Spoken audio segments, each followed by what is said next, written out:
अगर यह दावा है कि न जदयू हमको समर्थन किया न भाजपा किया, तो तब वोट आया कैसे? तो तीर छाप तो लोग नीतीश कुमार को जानते हैं, एनडीए को जानते हैं, इसलिए ऐसे बयान का कोई औचित्य नहीं है। काम निकल गया पहचानते नहीं। राजनीति में हम अल्ट्रासाउंड नहीं किए हैं, है ना, हमको उसके विशेषज्ञ हैं, लेकिन पेट में जब दर्द हो तो सर दर्द की दवा खाने से वह ठीक नहीं होता है।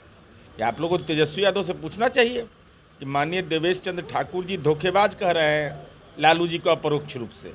यह स्पष्टीकरण तो तेजस्वी यादव से हमारी उम्मीद है कि जरूर देंगे। नीतीश कुमार जी का जो विरोध करिएगा, हमारा विरोध कायम रहेगा।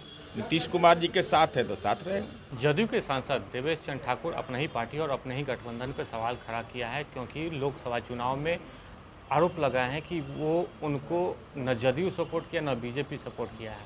हमारे साथ नीरज जी हैं, जदयू के एमएलसी हैं, मुख्य प्रवक्ता भी हैं। सर, जिस तरीके से देवेश चंद्र ठाकुर ने आरोप लगाया अपने ही पार्टी पे और अपने ही महागठबंधन पे, कैसे देख रहे हैं इसको? तो अब चिंता का विषय हमारे लिए हो गया भाई कि सीट हम जीत गए 30 गो, और जनता हम पर भरोसे नहीं किया था। अज्ञात स्रोत से वोटवा आ गया। वो तीर किसका था? तो नीतीश कुमार जी का हस्ताक्षर का तीर है। भाई कहाँ से वोट आ गया? अगर यह दावा है कि न जदयू हमको समर्थन किया न भाजपा किया, तो तब वोट आया कैसे? 13 लाख 14 लाख मतदाता रहते हैं एक लोकसभा में, और इतने बड़े पैमाने पर आपको वोट मिला तीर छाप पर। तो तीर छाप तो लोग नीतीश कुमार को जानते हैं, एनडीए को जानते हैं, इसलिए ऐसे बयान का कोई औचित्य नहीं है। काम निकल गया पहचानते नहीं, ये तो माना जाएगा। भाई काम निकल गया, एमपी बन गए, तब हमको जदयू से समर्थन नहीं मिला था, भाजपा का समर्थन नहीं मिला, तो उस समय वोटवा जदयू भाजपा के नाम पर क्यों मांगे थे? नहीं मांगना चाहिए था। आखिर बोल क्यों रहे हैं वो? पिछले चुनाव के समय भी वो, चुनाव जीतने के बाद भी वो कहते कि हमको हिंदू मुस्लिम का वोट नहीं चाहिए। राजनीति में हम अल्ट्रासाउंड नहीं किए हैं, है ना, हमको उसके विशेषज्ञ हैं, लेकिन पेट में जब दर्द हो तो सर दर्द की दवा खाने से वह ठीक नहीं होता है। अरे भाई, आपको नीतीश कुमार जी ने विधान परिषद का सभापति बनाया, आपको मंत्रिपरिषद का स्थान दिया, और आपका उम्मीदवारी तब तय किया था जब महागठबंधन था। ऐसा कोई नेता देश में मिलेगा जी? उदाहरण है कि महागठबंधन के समय नीतीश कुमार जी ने कहा कि देवेश बाबू हमारे उम्मीदवार होंगे। एनडीए बना तब पर भी आपको उम्मीदवार बनाए, और आप आज कह रहे हैं कि जनता दल की भूमिका पर लालू जी उदार हैं। लालू जी अर्जुन राय को दे दी झटका, क्या धोखा दिए ना?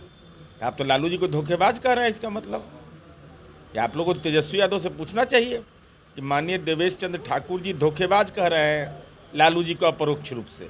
यह स्पष्टीकरण तो तेजस्वी यादव से हमारी उम्मीद है कि जरूर देंगे। देवेश चंद्र ठाकुर जी को क्या आरजेडी की तरफ झुकाव लग रहा है, इसलिए वो इस तरह का बयान दे रहे हैं? अरे झुकाव उकाव कुछ नहीं रहता है। आदमी का के सांसद हैं, कहाँ बैठते हैं पार्लियामेंट में? तो जनता दल ने निर्धारित किया है।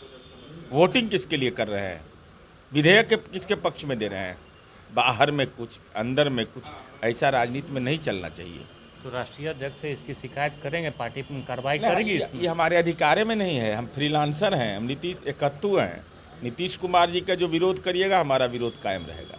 नीतीश कुमार जी के साथ है तो साथ रहेगा। एक और बात है, केंद्रीय मंत्री चिराग पासवान आरक्षण को लेकर काफ़ी वो दुर्व्यवहार का महसूस कर रहे हैं, क्योंकि उनको आरक्षण चाहिए इतने बड़े पोस्ट पर रहते हुए। नहीं, माननीय सर्वोच्च न्यायालय ने आरक्षण के अंदर आरक्षण की वकालत की है।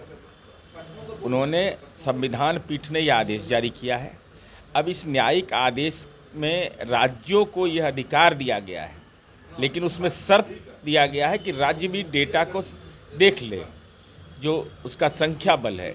तो अब जब तक न्यायिक फैसले का अवलोकन नहीं कर लिया जाए, चूँकि इसमें सुप्रीम कोर्ट का आदेश है, केंद्र सरकार का अधिकार क्षेत्र है, राज्य सरकार का अधिकार क्षेत्र है, तो ऐसी स्थिति में संदर्भ महत्वपूर्ण यह है कि जब तक के हम लोग न्यायिक फैसले का अवलोकन नहीं करेंगे, तब तक कोई राजनीतिक टिप्पणी इस पर दिया जाना सही नहीं होगा। और राजनीतिक टिप्पणी लोजपा के माननीय चिराग पासवान जी ने दिया है, उनका अधिकार क्षेत्र है, केंद्रीय मंत्रिपरिषद के सदस्य भी हैं वो।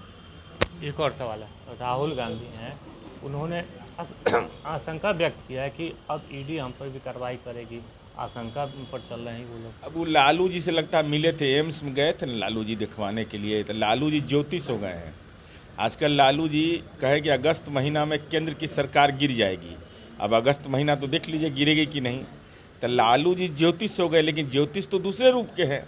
वो तो राजयोग देख रहे हैं सबका।